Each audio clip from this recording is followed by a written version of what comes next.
Thanks very much, Vajasaki. I was thinking about some of those tight spots quite recently, actually, and having a bit of a laugh. So thanks for bringing that up. I'm just reflecting as well that it's definitely a lot easier to talk to 127 people on Zoom than it would be if we were all in one room. I think I'd find that quite nerve-wracking, actually. So, a personal talk. So I've been thinking about the Bodhicitta. I've been thinking about these 3 myths of the spiritual life, the self-development, self-surrender, self-discovery. And I thought I'd say a bit about my own practice in relation to this, this myth or this attitude of self-development. So the first thing I was thinking is that self-development is a rather uninspiring term. It doesn't really sound that exciting, does it? It immediately brings up for me the image of lots of unread self-help books on my bookshelf, which is not an imaginary image. That's something that's quite true. I realize that in times of stress, I buy books that are around things like how not to get overwhelmed by the internet, how to recognize beauty a bit more, and then I don't read them. So interesting and not a terribly good strategy there. I've got quite a few of those. So that idea of self-development can feel a bit dry or uninspiring for me. And I was thinking that maybe we're all aware of the sort of near and far enemies of a hopeful version of self-development. I guess a near enemy is a sort of never good enough, unhelpful striving. And the far enemy is something like just not doing anything, maybe a kind of hopelessness. And actually I recognize both of those near and far enemies in my own practice. So I'm going to talk about both of those attitudes, and I'm going to try and bring in the Bodhicitta as well, although funnily enough those attitudes affect all sorts of things as well as my ability to relate to or open to the Bodhicitta.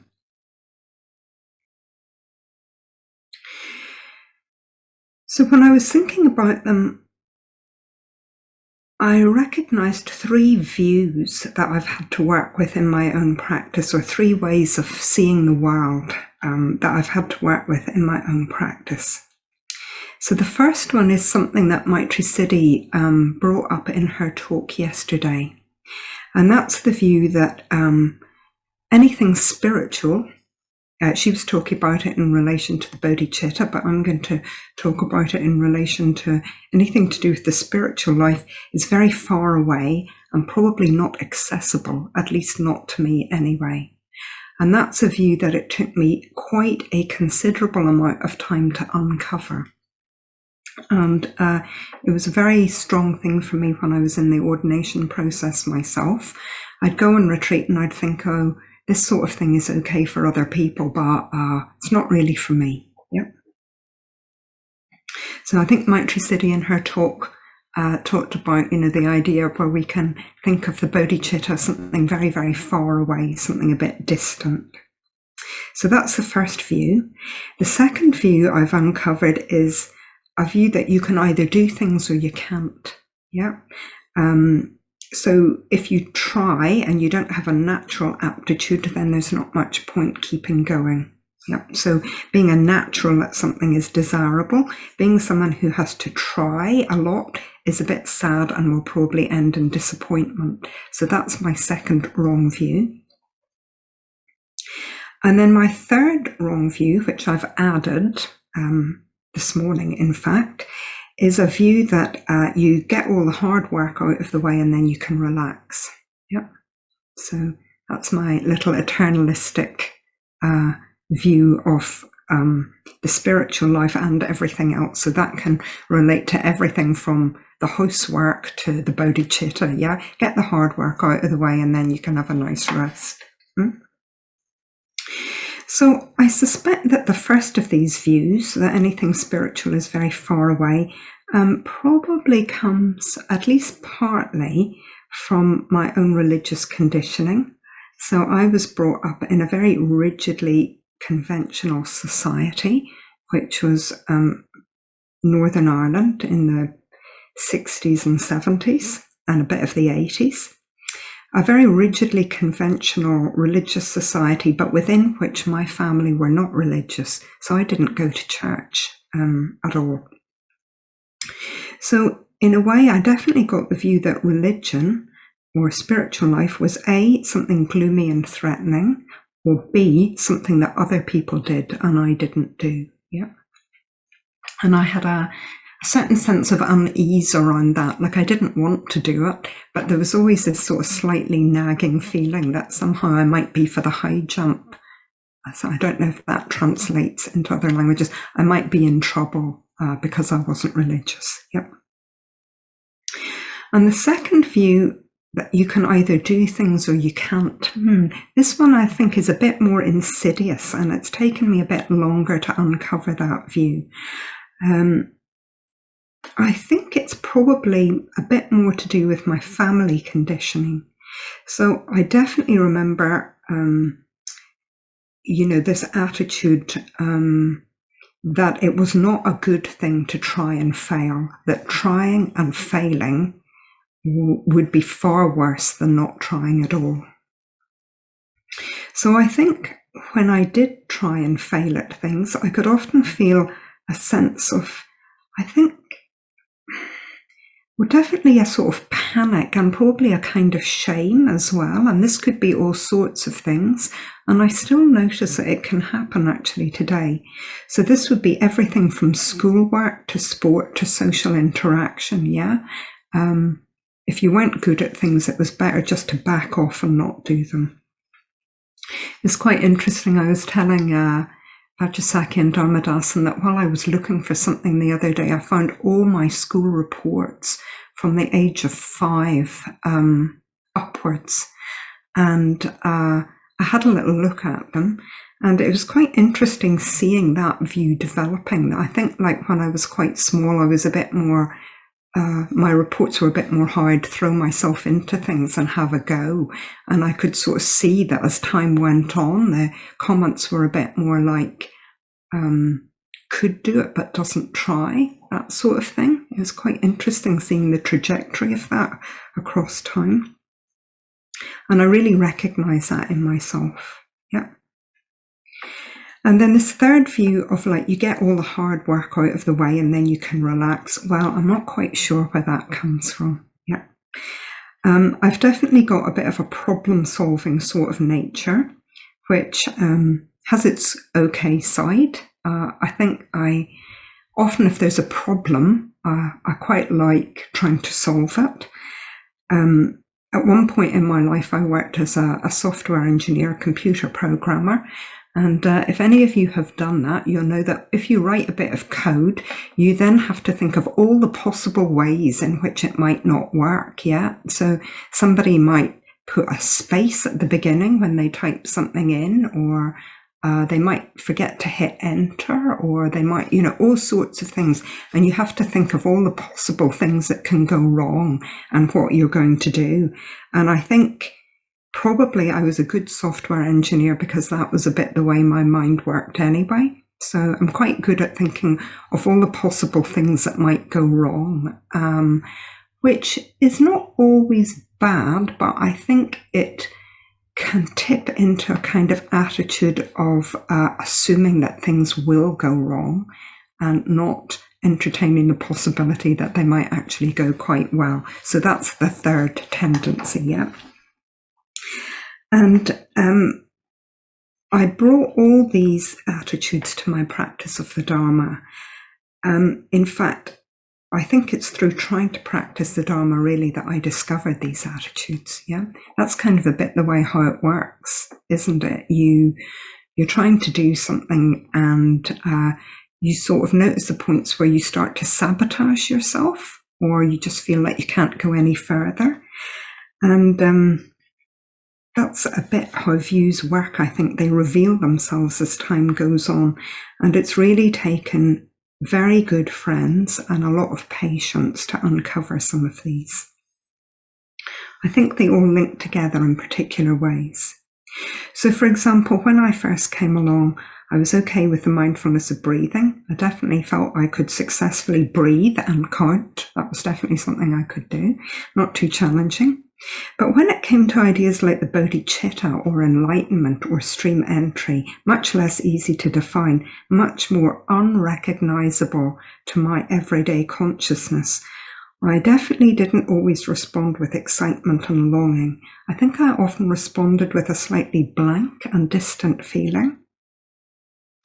So I think if I had to bring up an image, it would be like there was a sort of light glimmering somewhere in the distance, and at the same time there was a voice going, "Not for you." Yeah, something like that. That would have been the image. And I guess the attitude of getting the hard work out of the way and then you can relax, that would be something along the lines of you have to get all the rubbish out of the way before you can experience something really positive. I think that was the wrong view I had, and I could definitely feel it affecting my ability to practice the precepts. It's a bit like as soon as I came across something really unskillful, I'd think, oh, I've got to solve that thing before I can go any further. Yeah, it's a bit like, what's the point in thinking about the bodhicitta or stream entry or insight when I still do X? So X then became the focus of attention. So X could be reading detective novels, experiencing ill will. It could be anything that I didn't particularly like in myself. Yeah. So what has helped? Yep, it's not all bad news. Some good news coming now, I think. So I think one thing that has helped has been examining my own experience and not dismissing pleasure as being less real than difficulty. Yeah, allowing difficulty and pleasure to coexist, allowing things to coexist, not thinking it's one thing or the other. Not just trying to get rid of the unwanted, but consciously cultivating the positive alongside it and making time for what is beautiful, noticing what is beautiful. And I think actually I just wanted to rejoice in Vajrasakhi at this point. So Vajrasakhi and I lived together for many years, and I noticed how good she was at this. I noticed how good she is at making time for the things that are beautiful and important, making time for literature, for music, for nature, for art, even in the midst of a demanding and busy life. And I think the result of it was that she always seemed to have a great amount of capacity. Yes, I think it's partly because she wasn't always focused on the things that had to be done. She made room for the things that were beautiful as well. So I think I really learned a lot from that. I'm still not terribly good at it, but I've definitely been making efforts in that way. I think communication and pulling together in a team and noticing that being around others can in itself change things. So maybe you find that as well. There's something that kind of goes a bit round and round in your own experience, but then actually talking to others who have a different take on it can just change it quite easily. And this is part of, I think, a bigger area, which is realizing and having more faith that setting up conditions has consequences. So this is a really positive side, I think, of self-development. Just having more faith that setting up conditions brings positive consequences. It's something around just being prepared to take the next step. And actually, I realize I've always been really inspired by people who did that. It's a bit like the opposite of that view, if you can either do things or you can't. Yeah, tried something and just kept going with it. That has been a very strongly positive experience for me, a bit of perseverance and patience with things. I remember once we used to hold our meetings before there was a centre in Colchester. We used to hold our meetings in this building where there were all sorts of other activities that went on. And in the room where we met, there was this bowl of things that I think were called angel cards. So they were just cards that had like a little word on them, like beauty or something. And I can remember going in, I'd walk in every week and I'd pick one up when we went to meet for Mitra study. And I can remember once saying to someone, oh, patience. I always get patience. And the person saying to me, maybe there's a reason for that. And I can remember doing a Mitra study on Kshanti, and I had all these little cards and they all said Kshanti on them, and they all had like a little reading on the back from Kshanti. Everyone had to pick one, and actually I kept one of those. I found it in my room when I was leaving Tiratnaloka, and I actually gave it to someone. It was quite a strong teaching for me. Just keep going with things. Just have patience. So there are certain practices, that I can just do whether or not I'm really feeling inspired or not. I think one of them is every morning I bring to mind my preceptors and Bhante. I was talking in my group yesterday about how something about trying to expand the number of people who come into that just in quite a low-key way, and trusting that that has an effect. It certainly has had an effect. Maitri Siddhi taught yesterday about Vasubandhu's 4 factors. I said a little bit about them in the puja last night. But actually, there's something about thinking I'm going to reflect on those as well. In a way, one only has to take the next step. It's not like you look at the Bodhicitta and it's there. There's something about setting up the factors for it to arise, and definitely reflecting on, the life of the Buddha and the positive qualities of enlightenment. It's something about turning my mind more consciously to what's of value and not always looking for the problems. So letting that beauty coexist with the problems. And I think I've probably been talking for about 20 minutes. So I'm just going to finish with a poem, which is a poem by one of my favourite poets, Derek Mahan, who's from Belfast, which you might recognise. And the poem is called Everything is Going to Be All Right.